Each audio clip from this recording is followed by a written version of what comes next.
It brought me clarity and reassurance every time I read with it, even through dark times.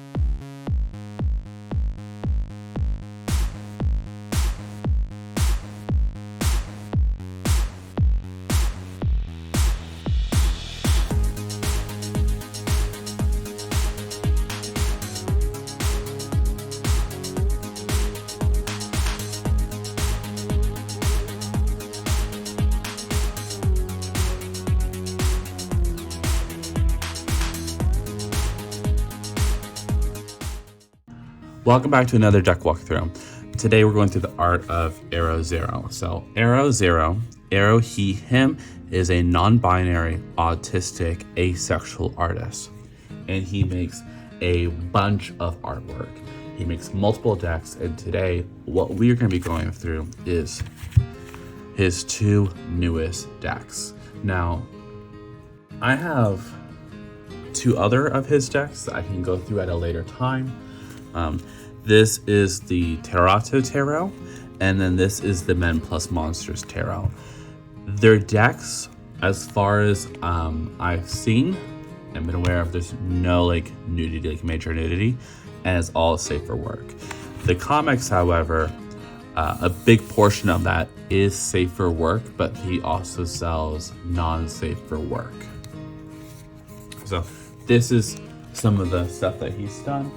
Setting that aside, when I bought these two decks, I was very interested in the premise of it. So let's see, it came with the booklet. This is the Starry Night Tarot Guidebook, and it came with two prints and a sticker. The way this works, these two decks work, is you are given enough cards to make two decks. One is to be for the deck that you get to choose, the one that you would want to use all the time. It's similar to the Terra Voltaire Tarot and the expansion pack in the way that there are many alternative cards. And then with other cards that you don't want to use could turn into the other version of the deck. So just open this up. They are a artist that does Bara. I have an interesting box format. As far as I'm aware, if you buy this deck, right, you are not going to get the boxes. The boxes was limited to the Indiegogo. If it was Indiegogo, I don't think it was. I think it was backer kit. But as you can see, the artwork is identical to both sides. They do make art respectfully for all types of people. I'll just say that. So if you are into men, if you are into women, if you are a furry, if you are into monsters, they make all types of artwork. And I specifically wanted to include their artwork as a non-binary, autistic, and asexual artist because so much of trans panic, LGBT exclusionary beliefs was also experienced and felt by asexual people, which is just crazy to me, right?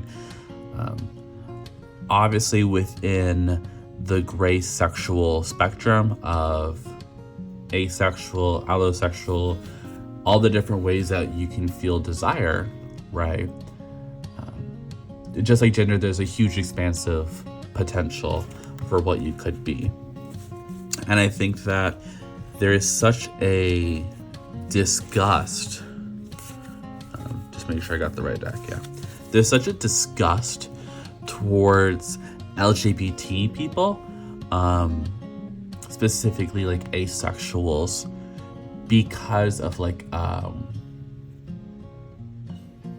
I guess the cultural expectation, right, of pointing something out, and you are the problem for pointing something out. And just by simply not wanting to partake in something can make you the target of violence itself.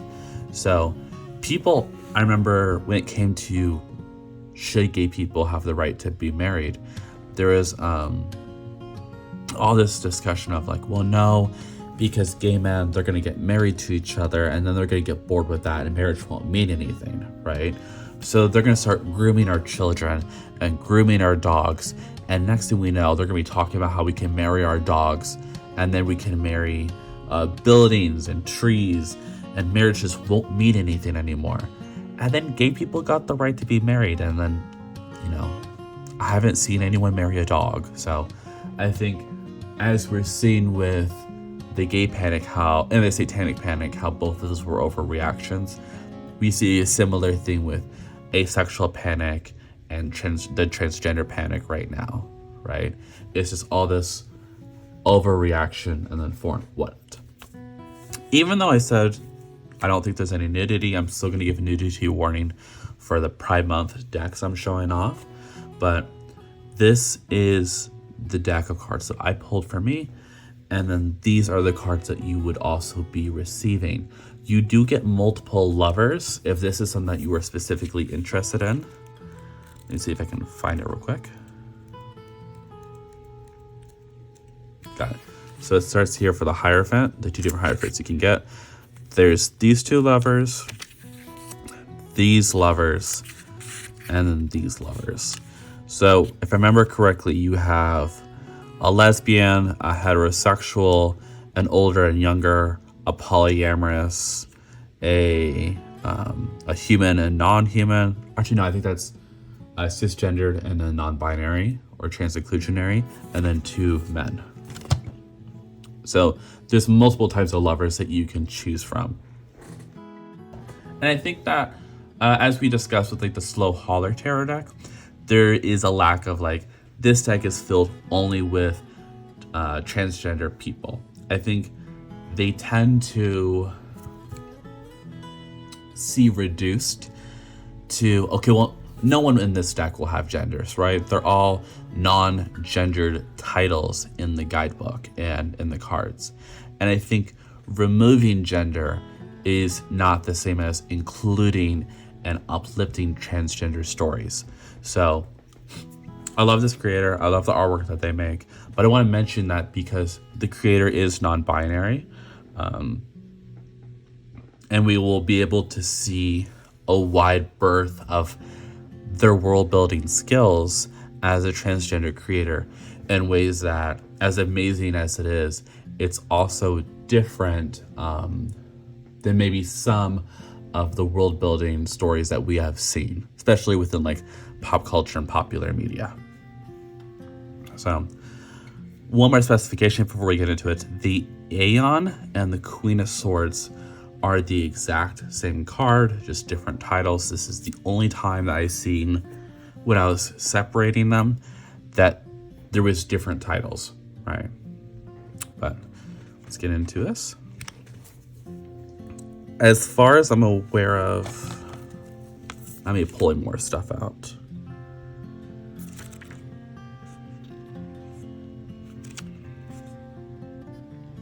Some of the cards, and I think all the cards, but I've just gotten this deck, so I haven't used this. This is a walkthrough, not a review. Were created so that this had a meaning and this had a meaning in the artwork itself. Obviously, people can do reverse meanings, but I mean, the artwork itself had a reverse meaning. And this is, I don't even know what this is, but I know that, the inclusion of different creatures in their mythologies is important. This is, I forgot the name of their story, but they have an entire story based on that character. Actually, a lot of these characters. Look at that. I think this is like, if I got stabbed, I'd be angry too. And I feel like I would just sprout wings and claws and look like that myself.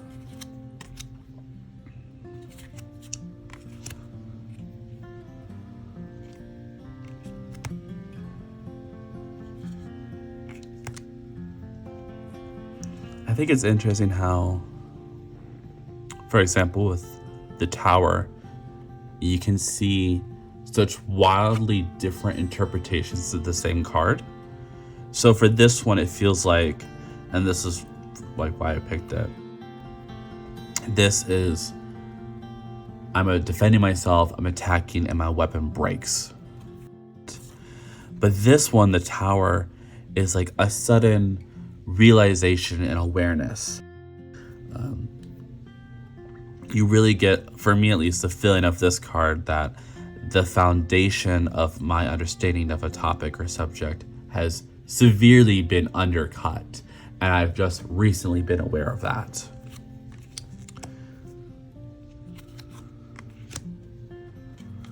I think this is when they were getting more into their Ghibli style. They do have another deck that they're funding right now. I will put it, actually no, I will not put it up. I'll put a link of it, but I don't think it'll be funding by the time I'll be posting this.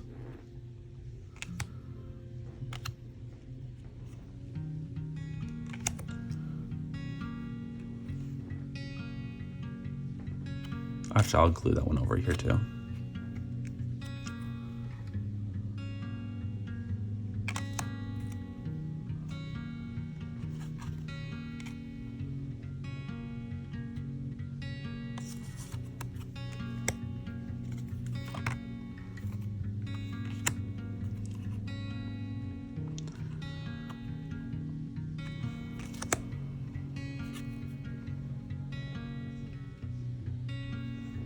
I think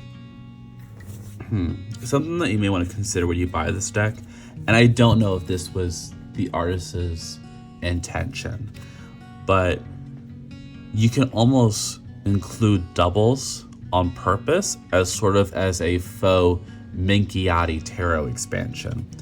And if you know, that's great, but if you don't know what the Minchiati expansion is it's a set of cards.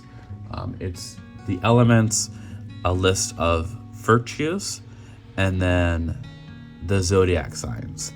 And the way it works is in a reading, like for example, let's say I pull the Empress and then the Fool, and then the Empress would be the Minchiati card. It would be an amplification of the next card, if that makes sense. I mean, that's one interpretation of the way to use a Minchiati expansion. There's more beyond that.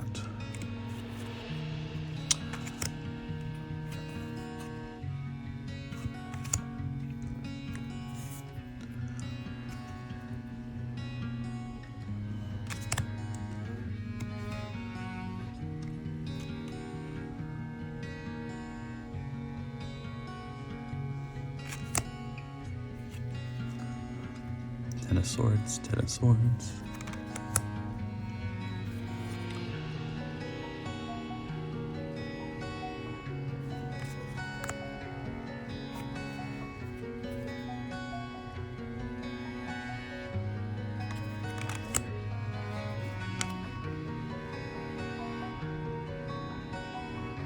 I think this is another good example. You can get Temperance as this grand, divine level of balance, right? Like cosmically, we are creating the balance. This person is both alive and dead. At least, I don't know this character. I didn't read the guidebook, but that's my interpretation of this. Whereas this one, you get more of like a personal sense of balance, a personal sense of discipline and self-control that I appreciate.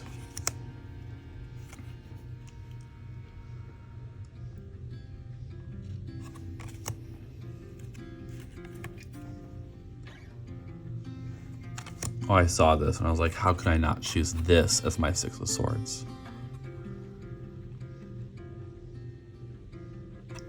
I also think if you are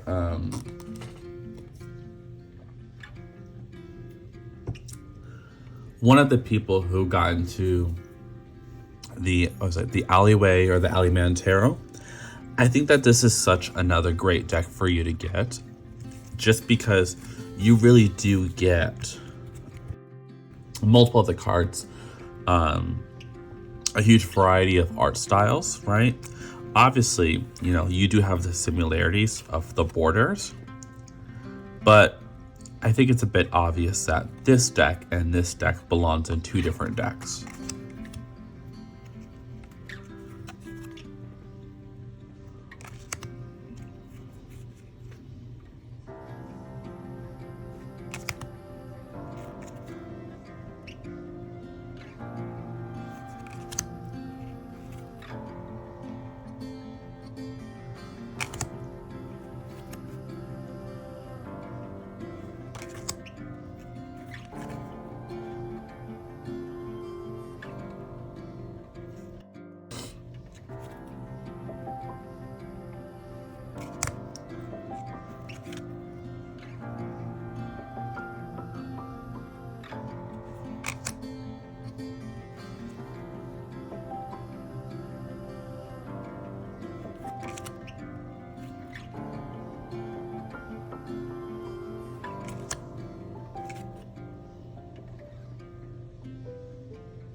Now, why is there extra cards over here?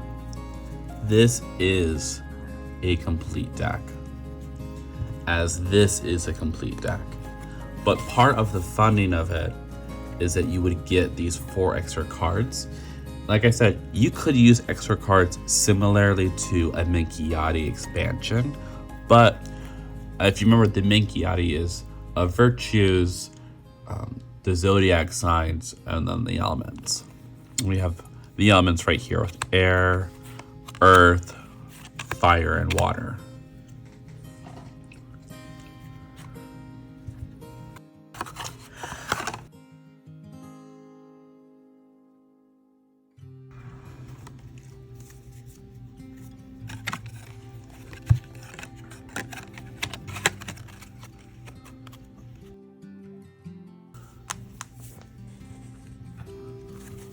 So let's go ahead and do a reading. I've never used this before. I'm actually going to be using my grimoire as a nice hard surface for this reading.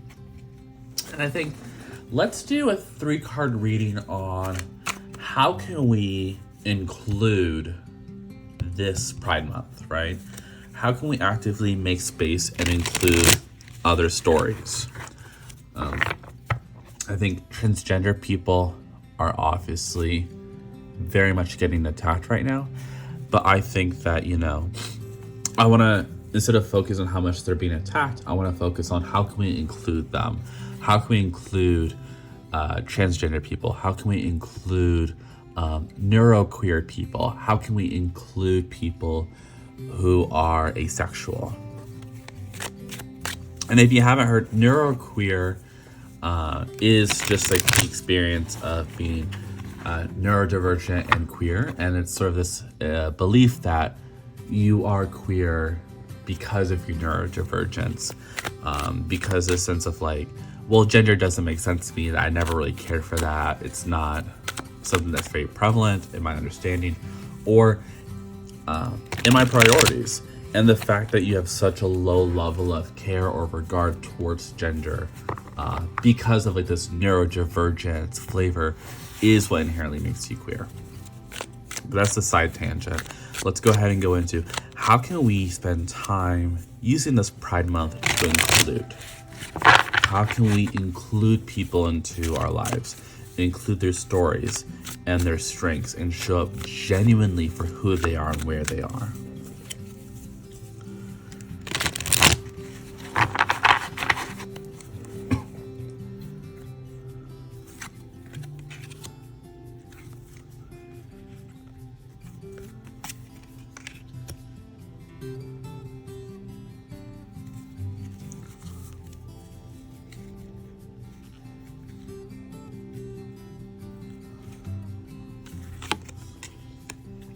Okay, so the specific reading I'm doing is what are we going to say, what are we going to do, and what are we going to wish.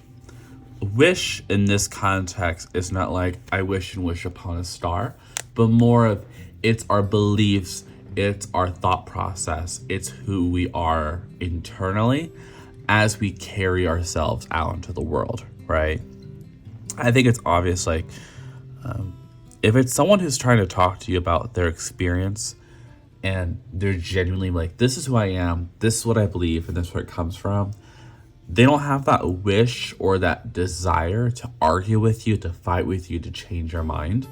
But you could have another person who is coming forward with the intention of trying to convince you, right? So this is about our internal perceptions going forward while we say and do these two things. So what we say. I think that what we can do right now and what we can say during this Pride Month for inclusion is we can say things that remind us of the very small victories that we have. The Page of Coins, I particularly pull upon, at least in this reading, as not just like the initiator of the suit of like the royal court, but it's someone who just discovered this, right? I think what we can do is say, it's like, oh, I just discovered this transgender writer, right? I just discovered the threads that bind and the numinous tarot. I just discovered this creator right here and all the artwork that they made. I just discovered this story and then this movie and then this deck and then this, right? What we can do with inclusion this month is we can use the small resource of discovery and discovery of other people's crafts, their identities, and who they are. And we can let that fuel our conversations, right? Instead of just saying like, oh, well, it's not going well, it's not going right, time to throw everything away because we as transgender people are getting attacked in America. What we can say is like, the threat's real, right? But if we're voting with our dollar, I can make sure that I can also vote with my dollar and my communication and awareness. And I can spread stories and spread communication about how these are the types of people who do belong in our community, the people who are culturally creating. They should be celebrated and they should be rewarded, right? Aero Zero, for example, they didn't have to make this deck, right? They didn't have to create this, but they went out of their way to make a deck with not one, not two, but multiple lovers cards. And that's the type of inclusion that we can look at, we can celebrate, and we can thank. You know, there's no one gay story. Even within like the LGBT community, right? There's lots of conversations, for example, in I think it's called Queer Punk, about how the one thing connecting all LGBT people is that they have nothing in common, right? There's not one singular thing that we all have in common. You know, you can say like, well, we're all attracted to the same people, and that's not quite true, right? You have gay men who are attracted to gay men. You have lesbians. Just based on that, they're not even attracted to the same gender, right? So, what can we do? I think what we can do is we can look at ways to balance this out, right? So I think that we can recognize some types of voices within our community have a lot more pull than others, right? Some beliefs and thought processes have a lot more emphasis and places of importance than others, right? And we can use this month to really uplift alternative voices, right? Voices that aren't often getting heard, voices that aren't actually often getting celebrated and promoted. So what am I specifically talking about? What we can do is we can buy transgender artwork, we can buy from transgender creators, we can fill our screens and our libraries with their stories. Part of that is continuing on that spreading of resources of like, oh, I found this artist, I found this identity. But this is also the sense of discipline, right? I'm going to purposely pick out transgender stories and make sure that they are included, right? I'm actively going out with discipline to make sure that it's not just a coincidence that transgender stories are in my library, but rather that I made sure and I went out of the way to make sure that they were included. And then our desire, our wish, our ways that we can go forward, King of Wands, is with creation, right? We can specifically go out there encouraging the different types of identities and their creations with the intent to help further their creation, to help further these artists for creating more tools and more supplies and more stories.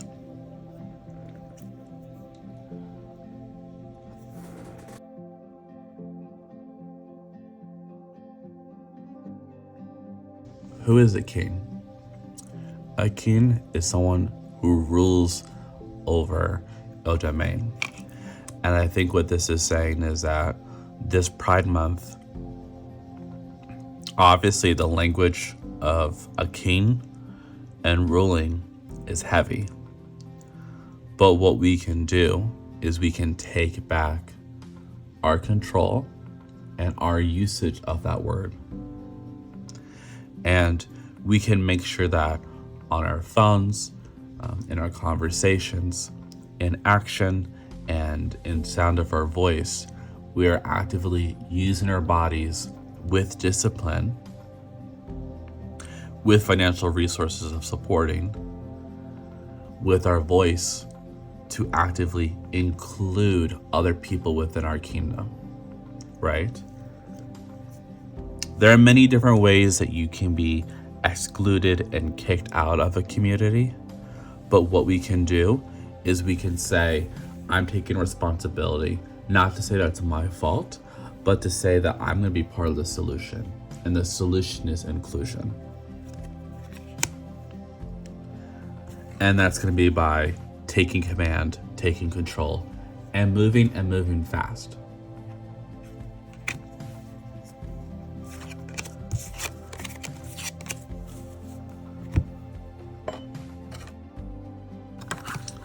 I do want to, before I put this away permanently and end the video, I do want to share a little bit about the guidebook.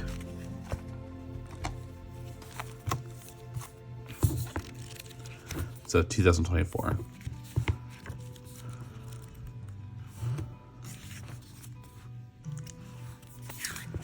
Thank you for choosing the Starry Night Tarot deck to help you on your journey of personal growth. You now hold in your hand years of imagination, wonder, blood, sweat, tears, and love. The character and the art of these cards have been with me for much of my life and mean a lot symbolically and sentimentally. Each of them were specifically chosen for each card they were featured on because of their backstory, appearance, and character development aligning with the card's meaning. This deck is very special to me because it's made up of many stories and ideas close to my heart. It brought me clarity and reassurance every time I read with it, even through dark times. I hope it is a shining light to you as well, reader. About me, I'm Aero, an asexual non-binary POC artist from Southern California. I love drawing handsome men, colorful monsters, and stories about men and monsters together. My comics are full of romance and erotica, but also have themes about mental health, transformation, identity, sexuality's role in society, and recovery from abuse. I make stories that vary in tone, from fun to intense to kinky to humorous, but all of them speak to truths inspired by my experiences or others that I've known. Thank you so much for reading. There have been many wonderful and funny stories about the characters within. Enjoy the Starry Night Tarot deck and this guidebook. These heroes are ready to continue their journey alongside you. So I'm going to put a link to their website and their Etsy and anything else I can find of them down below. Just as further proof of my commitment towards including, I'm going to include their information. And, you don't have to buy a deck, but I do want to share the amazing work that this creator has done. So thank you for joining me. Like, comment, subscribe, all that. And I'll see you next time. Bye for now.